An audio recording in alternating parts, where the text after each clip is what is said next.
Okay, this is going to be a quick lab recap video in case your group did not get to any of the stations here. We're actually going to start at Station B. Station A is a little different, so we'll recap that in class tomorrow. But Station B is investigating a relationship, and this one happens to be the relationship between mass and force. So to test that, I'm going to start the car, let it run around the post with no mass, and then I'll add the mass and see how the force changes.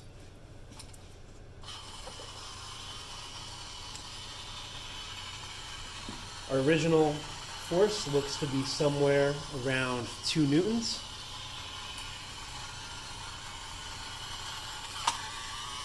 And we can see the spring scale max out. We're above 2.5 newtons with the extra mass.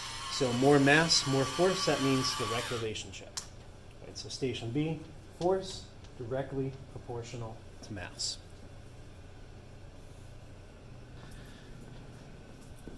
Moving on to Station C, here we're looking at mass and velocity.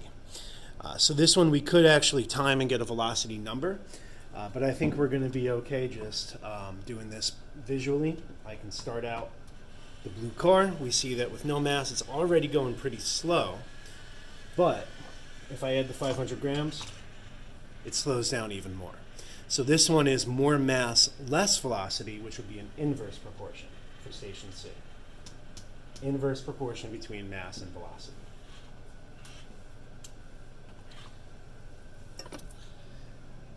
Station D, we've got force and velocity. So here I've got the red car, which is fast, and the blue one, which is slow. So I'm going to measure them independently here, get force values, and we'll compare. The blue car, the slow one, looks like it's about 1.5 newtons. And the red car, which is the fast one, is just about 2 newtons. So more velocity, more force. That would be a direct proportion. So at Station D, force is directly proportional to velocity. Station E, we've got force and radius. This one's a little tricky to see. I know some of you found no difference between them, those of you that got here. So we'll give this one a try, and if it doesn't work out, we'll go over what the results should be. All right, so I've got 2 fast cars.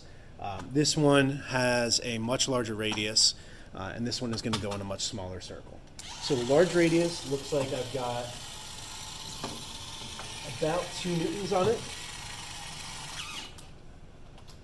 And the small radius, again about 2, but a little bit more. And that's what we're supposed to see. We're supposed to see the lower radius be a larger force value. And if we've got force going up and radius going down, that would be an inverse proportion here at Station E. So force inversely proportional to the radius. Finally, we've got Station F, which doesn't have a car, but here we're still looking for a proportion. We're looking for velocity versus radius. And we have a turntable here with point A on the outside and point B farther in. And we can kind of think our way through this one before we actually spin the turntable. If we consider one rotation, so one full trip around, the path that A has to take is the outside circumference, where the path that B has to take is an inside circumference, which is a lot smaller. It's going to take them the same time to make one rotation because they're always rotating together. So if A is traveling a greater path in the same amount of time, velocity being distance over time, or change in x over change in t, if we've got the same time but a larger displacement for point A is going to go faster. If we spin it, we can see that because A is blurry and B is not, that indicates that A is going faster than B is, right? So the outside larger radius is also going to be a larger speed. So that would be a direct proportion, velocity proportional to radius at Station F.